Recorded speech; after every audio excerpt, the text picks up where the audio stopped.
As I mentioned, this test is definitely on the easier side, though the syllabus is more. Still, most of the questions are fairly easy one. Field lines of a dipole. What we need to find which arrow direction best represents the field at point P. So this also, but let's see, if I have a field line passing through P, it becomes easier. Direction of field is along the tangent. So here, even though field is not, there's no field line passing through P, we can always draw based on the surrounding field lines, we can draw the field line passing through P will be something like this. And if this is a field line, it will have some sense of direction. Field will start from positive side. So field lines will have arrow like this. So what is the direction of field at this point? Field will be tangential. And which direction? In the direction when the field lines are. So this is the direction of field at point P, and which matches with B. So even if field line is not given also, based on plus and minus sign, we could have found the direction of field at point P here. Field lines makes it even easier. What is this question based on? This question is based on two things. What are two things is based on? If I have to look at which principle it is applicable here, one is applicable is equipotential surface. They are parallel to field. Equipotential surface or equipotential lines are perpendicular to field lines. That's one condition. And since this also talks about higher potential to lower potential, we also know the potential decreases in the direction of field. Potential decreases because along the direction of field, work done is positive, and change in potential is equal to negative of work done. So potential decreases along E. So if these two things are understood, I can easily mark. Now let's see how would I have here to solve it properly. This is something that is very quickly you can solve also. So if it is, let me mark how the field line is. Field is given as root 3 I cap. So basically I mark this field here, root 3 and minus 1 j cap. So root 3 and minus 1. This is how the field is. And what is the type of field here? This clearly the field is a uniform field. If this is the field which makes a 30-degree angle from here, so all equipotential lines will be perpendicular to this. If it is perpendicular, if equipotential line, or basically equipotential line is intersection of equipotential surface with xy plane. And of course, this angle becomes 60 degree. And if this is V and this is the direction of field here, if I draw another equipotential line, and this is how the equipotential lines will be. Among this, which will be higher in this direction, it will potential keep decreasing. So this side will be higher potential. Which side is higher? Opposite to direction of B. So this is easy to identify. Yes, this is the one. Next one, also simple question, parallel to each other. Charges are given and shown. What is the charge on this surface here? Yes. So charge on this surface, what is the charge on this? Yes, Ahlad, any question? Okay, so how we find the charge distribution? We take the net charge. Net charge is equal to 9 minus 3 is equal to 6 coulomb. Half of the charge will come on the outermost surface. This is 3 coulomb and this is 3 coulomb. And this is 3, and then we start from one end. Total net charge has to be minus 3. It has to be equal to minus 6. And if this minus 6, opposite surface has to be plus 6c. So this also very quickly, less than a minute, you can easily solve this question. Does the separation matter here? Separation also doesn't matter here. Separation becomes useful if you have to calculate potential difference. This question also is prima facie when you look at this, whether it is connected on this side or it is connected on this side. All it means is the right plate is connected to earth. So here also same thing. Here also same thing. All three are nothing but the same figure. Same figure.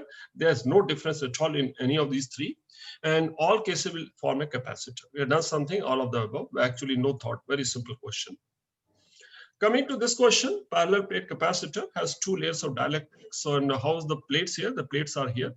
And sometimes the figure could be slightly misleading. Okay, the spacing is small. Even though whatever is shown, you have to assume the spacing is small. So let's say if this is a plus Q charge and this is minus Q charge. And whenever there's a dielectric, one way to draw the field is, let's think of what the field would be if it was no dielectric, if it was vacuum. So let's see, and whatever field was there, in case of vacuum, to insert a dielectric, If dielectric constant is 2, the field becomes half. If the dielectric constant is 4, field becomes 1/4. It reduces by a fraction or by a factor equal to dielectric constant. So let's say 0 to 3D, this was the field if there was a vacuum. Field would be uniform. We should know that between the two plates, capacitor, and field is uniform. And this is the region here. Moment inside a dielectric here, whatever field which existed in vacuum, here it will become half. This field will, this part will become half of this E naught E value. E naught indicates field in vacuum. And this part K is 4, so it will become 1/4. That's how the field lines will be. That's how the magnitude of field will be. This part and this part. Which one matches? Pretty simple. So this also is this option here. This question, I think some of you might have got confused. Let's see this one. See, suppose these two here, if they have charge plus Q and minus Q, they will have force of attraction. And if I call this plate as A and this plate is B, what is the force of attraction between plates? How should I recall? Not in terms of formula. Force on plate A. How should I recall force on plate A? What is force on plate A? Force on A plate is equal to charge on A multiplied by field. Which field? Not field created by charge on B. Field due to charge on B. That's how we should remember. And if somebody has audio on, please switch it off. So what is charge on A? So this is Q. And field due to charge B is sigma by 2 epsilon naught, which is equal to, we are just looking at magnitude. So it becomes equal to Q square by 2A epsilon naught. So I'm just refreshing your understanding of force. So suppose, just think of it, what would happen. If this is in the initial, this is unelongated and the plates are kept at certain spacing, and suddenly we release it. And each plate will have certain mass. If we suddenly release it, this under tension, this is a string here. Plate B cannot move. Because of attraction force, A will start moving and A will be acted upon by a constant force. This force is independent of separation between two. So this question, as I'm mentioning, is identical to something like this. You have done something similar. So in this case, as soon as it is released from state of rest, it will be acted upon two forces, one constant force and a spring force. And this question is identical to a question like this. If we have block M here, spring constant is K. It is at rest. If I apply a constant force F here, it will start oscillating. And since when the force is applied here, initial position, and this space initial velocity is 0, hence this initial position will always be extreme point. Initial position will be extreme point. So when we have extreme point, we can also find out mean position. What will the mean position if you apply a constant force? Mean position will be point where mean position corresponds to a displacement equal amplitude A. That's mean position A. So when mean position, what is the force acting? Ka, and this force is F. So what is amplitude equal to? So this gives you value of amplitude. F is equal to Ka, or amplitude is equal to F by K. So this is something we can understand how we calculate amplitude, but will it stop here? No, it will. This is the point which is the mean position. It will continue. This is the point where it will have maximum kinetic energy. It will continue to another equal distance A on the other side, and this will be the right extreme position. And I'm just refreshing that this concept is applicable in variety of cases as such a question. And here this is the state. And how would it have moved in this case? How much displacement it would suffer from initial position? But this is maximum displacement. But again, the velocity has become 0. This will be 2a. So whenever an object is acted upon a constant force and it has a restoring force which is proportional to displacement x, it will have such a motion. And in case of such a motion, amplitude is like this, but maximum displacement will be equal to 2f by k. What is f here? This f value substitute here. So it will be maximum displacement is twice the displacement it has to have for equilibrium. So that's the reason I think some of you had got it wrong. So this is something 2q, q square by 2a epsilon naught. Okay. So that's the next one. This also is a fairly simple question. A steady current flows through this. What is the concept we need to apply here? There are two cross sections here, P and Q. When steady current flows here, the current through cross section through P, if this current is I here, this current also is equal to I. So current through cross section at AP and current through cross section Q have to be equal. So IP has to be equal, but what is IP equal to? Current is equal to NEAVD. And so this is area of cross section. The N is the property of the medium. This will not change from P section to Q section. E will not change. Only thing what is changing, area at P, and this is drift velocity at P. And similarly, if I do what is current at Q, which is also equal to I, which is equal to NA AQ by VQ. If these two currents are equal, as is the case in steady state, product of area and drift velocity are equal. So whichever area is more, velocity is lower. So VQ, area at Q is greater, hence velocity is smaller. So this question R1 and R2, and this question slightly looks confusing. But one thing what we notice here, there are three resistances connected. All three are in parallel. If they are in parallel, potential difference, but basically current into resistance have to be equal. So here this is 0.1 mA. So if I check what is the potential difference across R2, potential difference R2 V is equal to IR. This will be equal to R2 into 0.5. And that has to be equal to potential difference across 20 ohm resistance. That will be equal to 20 volts. So what does it give you? It gives you value of R2, which is equal to 40 ohms. But this question asks R1 and R2. I have only answer R1. I don't know where the R1 is. It's not clear. But only answer I have is R2. So let me check which option I can rule out from here. Which option? This option R2 is 30. Not possible. This is not there. This is not there. This is the only option. This is also a fairly simple question, and it's a two particles, X and Y. And so this this is what kind of motion they have. As soon as I read the question, I must understand this question is circular motion of a charged particle in a magnetic.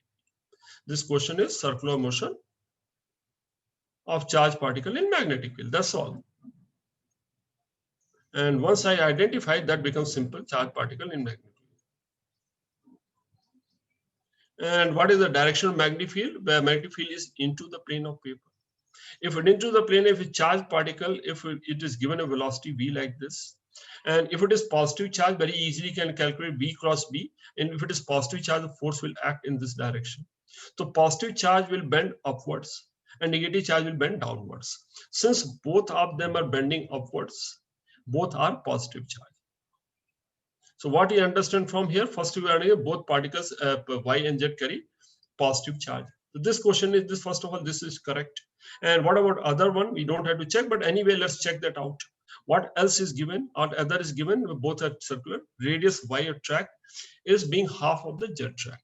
So basically what is given? Radius of y is equal to half of rz. What is r equal to? R is equal to mv by qb. So my is mass of v by. This is how the equation is. So what we easily notice from here, and this question we have done it before also, we cannot conclude about this is a relationship, but which part is half unless other things are said. If only velocities and charge are equal, I could have said that mass of y is half of mass of z, but which is not given. So other things we cannot conclude. Only thing what we can conclude is first one. Okay, next one. This is a current carrying a force experienced by this wire. Why would it experience a force? This is first thing you need to identify which concept is based on. It will experience a magnetic force. What is FB equal to? This is straight current carrying wire. Force is equal to I L cross B, or here they both are mutually perpendicular. Force is equal to I L B. So what is B here? B is the field at which position? Field where wire C is placed. So this is field at position of wire C due to two other wire, due to D wire and G wire. And how do you find what is field due to D wire? It's a long wire. So pretty simple. It is mu naught I by 2 pi r being the distance here.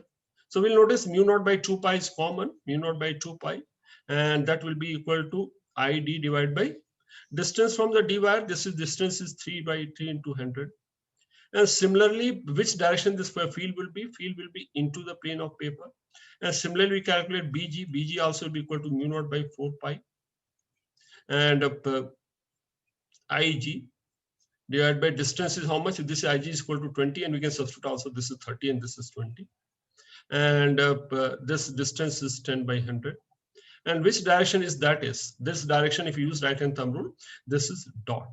So what we need to do when we calculate, only thing which is useful, we need to take because of they are in the opposite sign, and this is stronger. B will be equal to B difference of the two. And when we take the difference, it becomes equal to mu naught by 2 pi 30 into 100 by, 3 minus 20 into 100 by 10. Or we simplify. Once we get B value, we can easily calculate force. And by very simple calculation. So this also is a fairly straightforward question. All we need to remember is ILB, which is pretty simple formula used so many times. So even if you have not revised it, one should always remember this. Okay, just after the key is closed, what you understand soon after the key is closed, LR circuit. So what is based on? This is concept of LR circuit. What is the property LR circuit? Two things which are important. How does it behave at just t is equal to 0 plus?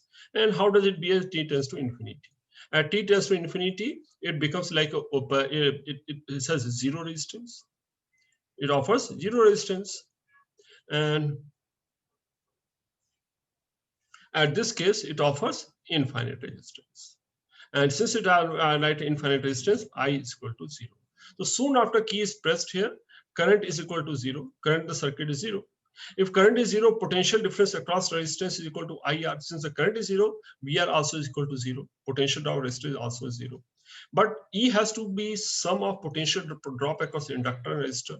Since potential drop across the resistor is 0, it has to be, E has to be equal to E. This also is correct. So they're fairly simple question. This is the answer. This next question. Next question also, let's say assume in this case, see here, this also acts like a battery. So let's assume that here, you have to find rate of change of current. Let's assume rate of change of current is di by dt. And if it is di by dt and current is increasing, and di by dt, if you assume it to be positive, its current is increasing. If current is increasing, it will act like a battery of this polarity. It will be like this. That would be EL. And EL will be equal to L di by dt. And depending on the sign, if it is increasing, it will be this direction. If it is decreasing, automatically direction will change. And then we'll apply this Kirchhoff rule between those 2 points. How do we start from here? We start from here. So we traverse from point A to point B, and we write plus and minus depending. So we start with point A, potential is 10. As I cross this battery, minus 5. As I cross the resistance along the direction of current, current into resistance, minus 2. And from here also positive to negative, minus L di by dt. And from here again, I charge this battery minus 3. And we come to 20. That's the equation. And we find this 20 cancel out. And what we find here, yes, di by dt, L is equal to 10. And hence L is equal to 10. So di by dt is equal to 2. Next also, this also very simple question, which is, see whether resonance or not. One thing is certain, VR and VL have to be opposite. So even if not a resonance, this are definitely out.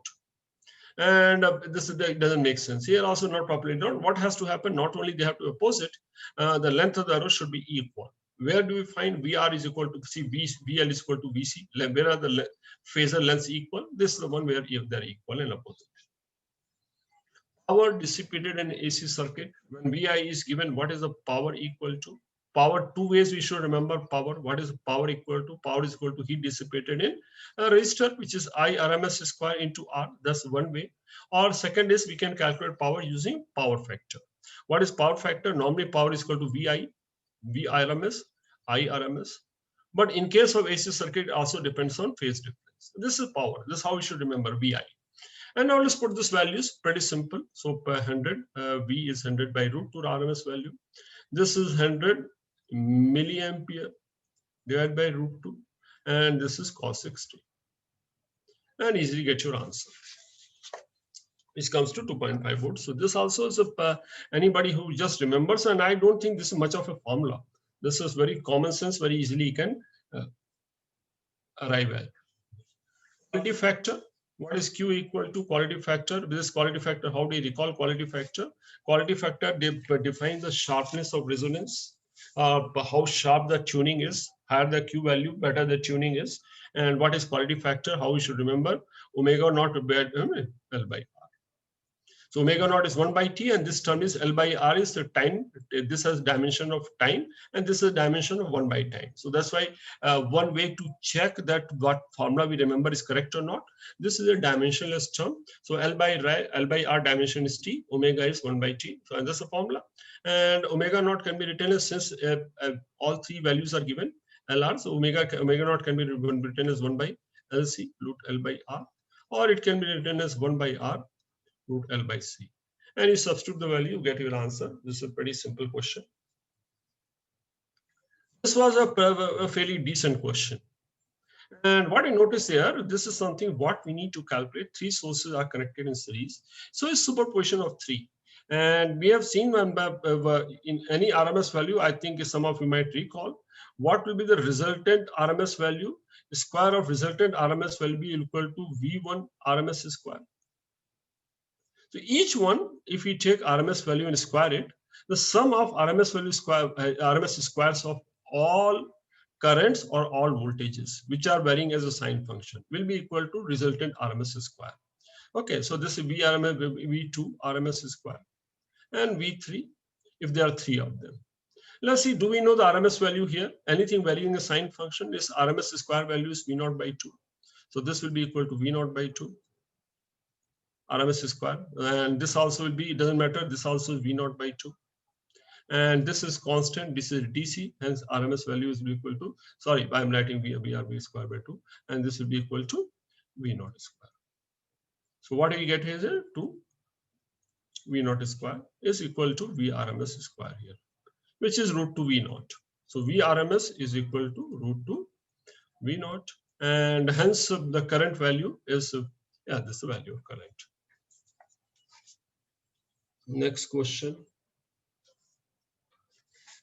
You have done this question, and even those who do not recall, this is where, again, even if you not recall, you can easily, most of the questions on photoelectricity is based on energy of photon is equal to work function plus kinetic energy, and kinetic energy can be written as E into V. So what it is based on, it is equal to work energy of the photon, HF. Planck's constant in frequency is equal to work function plus E into stopping potential.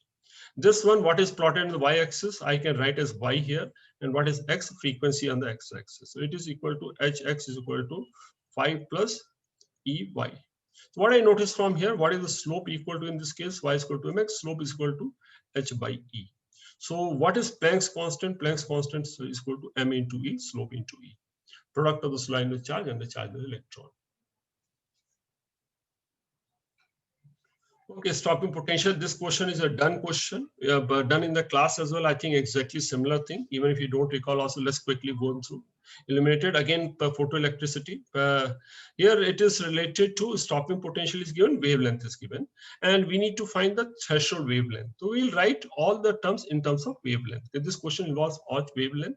So we'll write energy of photon, first case, hc by what is the initial wavelength, lambda, and we write the work function also in terms of wavelength, threshold wavelength. And plus, and what is the stopping potential? In this case, it is 2 into E into V0. Second case, wavelength becomes 2 lambda. So it becomes equal to wavelength SC by 2 lambda. And work function will remain same. And plus, it becomes equal to E V0 by 2. So these are two equations, and we need to find the value of lambda naught. All we need to do eliminate V naught. How do we eliminate V naught? We multiply the second equation by 4 and take the difference. We can easily get our answer. So this also was a done question, fairly simple question based on very, very commonly used formula, and this formula none of you should ever forget. This also is simple, basically incident beam. I think exactly same question we had done it before also. So what we understand here, if energy of light, if energy beam of light, if power which is incident on the surface is P, so force it exerts, force will be equal to, if getting completely absorbed, is power by C, and something like momentum. But if it gets completely reflected, it becomes 1 plus 1 2. But if it get partially reflected, so this is due to incident, and if only part of it is reflected, we can write it something like this. Which part is reflected here? Absorbing 40, reflecting rest. So which part is reflected? 0.6 is reflected. So we could have written, rather than 2E by C, it becomes 1.6 into P by C. E is equal to, what fraction is reflected is 0.6. And that's the force. We just substitute the values, we easily get our answer. The 44th also was a fairly straightforward question. Next one. Okay, RMS value. What is RMS total? What is energy density? Important point, what you need to understand in mind, energy mind, just like SHM motion and all. What is energy density equal to? Energy has two forms. It will have form of magnetic form. It also has an electric form. So electric energy density is equal to, one way of saying, maximum electric field density, or average energy density is equal to maximum of electric field density, or maximum of magnetic field density, or a sum of RMS energy density of both. And maximum energy density is what? What is energy density? Is 1 by 2 epsilon naught. And when we talk about maximum energy field in electric field density, this is value. But if we have to write in terms of RMS value, since here electric field RMS value is given, so E RMS is equal to how much? E RMS square is equal to E naught square by 2. So this value is equal to epsilon naught E RMS square. So that's all we need to equate here. So what is the total energy density? I just put the value. What is epsilon naught equal to? Epsilon naught 1 by 4 pi epsilon 9 into 10 to the power 9. So this I can write is epsilon naught, and ERMS square is into 720 into 720. And this is not too complicated calculation. It's a fairly straightforward calculation, and the numbers are not close to each other. This was easily could have identified. Okay, the ratio of intensity of a field. Let's look at this here. So what we understand here, this charge Q also will create a field, minus 2Q also will create a field. And field due to Q will be something like this, away from the charge sheet. And if field is E due to charge Q, due to minus 2Q will be twice as that much. So here field due to minus Q, something like this, directed towards the sheet. I can get done, so many ways we can do it. So this is E and this is 2E. So what I notice here, and point C here, in the charger opposite, fields created due to charge Q and minus Q, both are in the same direction. So what is field at C? It will become equal to 3 times E. Both will add up. But whereas when you calculate D, we notice one is leftwards, one is directed towards the plate, other is opposite direction. So ED, it is equal to difference of the two. And difference of the two becomes equal to E. The ratio between them is 3.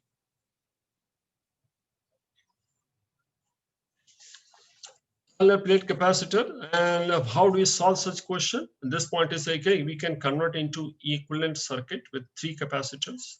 What are the 3 capacitors here? And let's call this potential point X. This capacitor is C1, this is C2, and this is C3. What is C1 equal to? C1 is equal to A epsilon naught by D. C2 is equal to A epsilon naught by 2D. And this is equal to A epsilon naught by 3D. These are 3. Let's connect them. How are they connected? What are the potential point? 2 extreme A and B, and in between there's X1. So how is C1 connected? C1 is connected between X and A. So I connect the C1 here. And how is C2? C2, both ends are at the same potential. If they are the same potential, it cannot have any charge. So C2 anyway can be ignored. And how is C3 connected? C3 is connected between X and B. So this is C3. And I can C1 and C3. So what is the equivalent capacitance? Equivalent capacitance, very easily put those values, we can easily solve. So this also fairly straightforward question. And I think exactly the same question, you might have done it also. Okay, this is meter bridge question. Meter bridge questions are like this. There are two gaps here. And there's a balancing wire. There's something we wire use. And yeah, something through galvanometer. There's a point we connect it to. There's a jockey here. What is given here? Meter bridge has two resistances connected to gaps, and balancing point is at 40 centimeters. So this is 40 centimeter.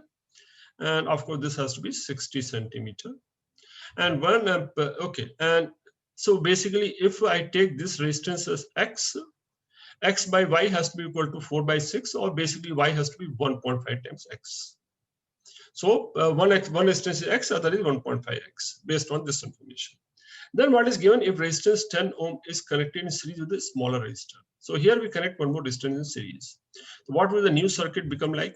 New circuit, this left gap resistance will become X plus 10.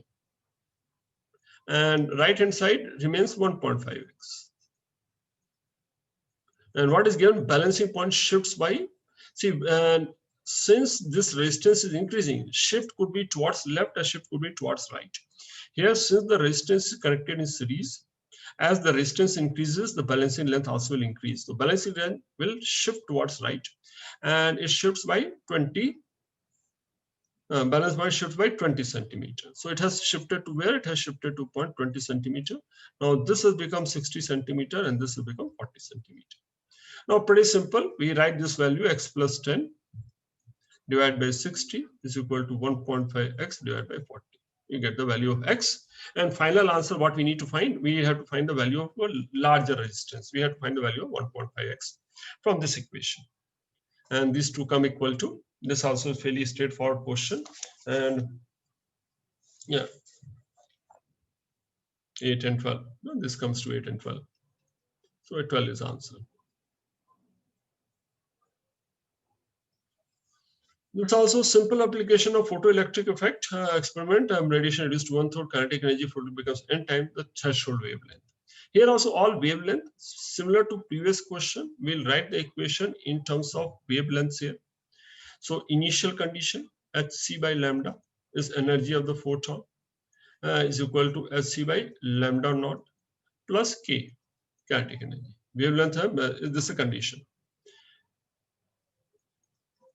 Second case, wavelength is reduced to 1/3. Second equation is nc by lambda by 3 or 3 lambda. This becomes equal to like this. And since is same metal or same material, work function remains same, and is given maximum kinetic energy becomes equal to n times k. So these are the two equations we have here. Or which one you need to find here? We need to find threshold wavelength. How do we find threshold? By eliminating value of k. And which should be fairly straightforward. We can easily solve that by question also. So what we do first, if multiply first equation by kn and take the difference. So we multiply and then take easy to solve. Next question, also extremely simple question. Accelerated through potential difference V through a transfer magnetic field, and it is transfer magnetic field. So this question is related to F value. What is the force it will experience? Q VB. Transverse means they are mutually perpendicular. So here Q is not changing, B is not changing. As we change the accelerating potential to 2V, kinetic energy becomes double, or V dash becomes equal to root 2 times V. Kinetic is double. Accelerating potential, kinetic energy becomes, earlier it was QV, Q capital V, now it becomes Q into 2 capital V. So this V dash becomes root 2 times, hence the force also F dash will become equal to root 3 root 2 F. And pretty simple, we can easily solve. So that's what I think overall, as I mentioned in the beginning, I think it was a fairly straightforward paper, easy paper. And those who made a mistake and those who missed something, please go through again, make sure that all is well understood. Anybody has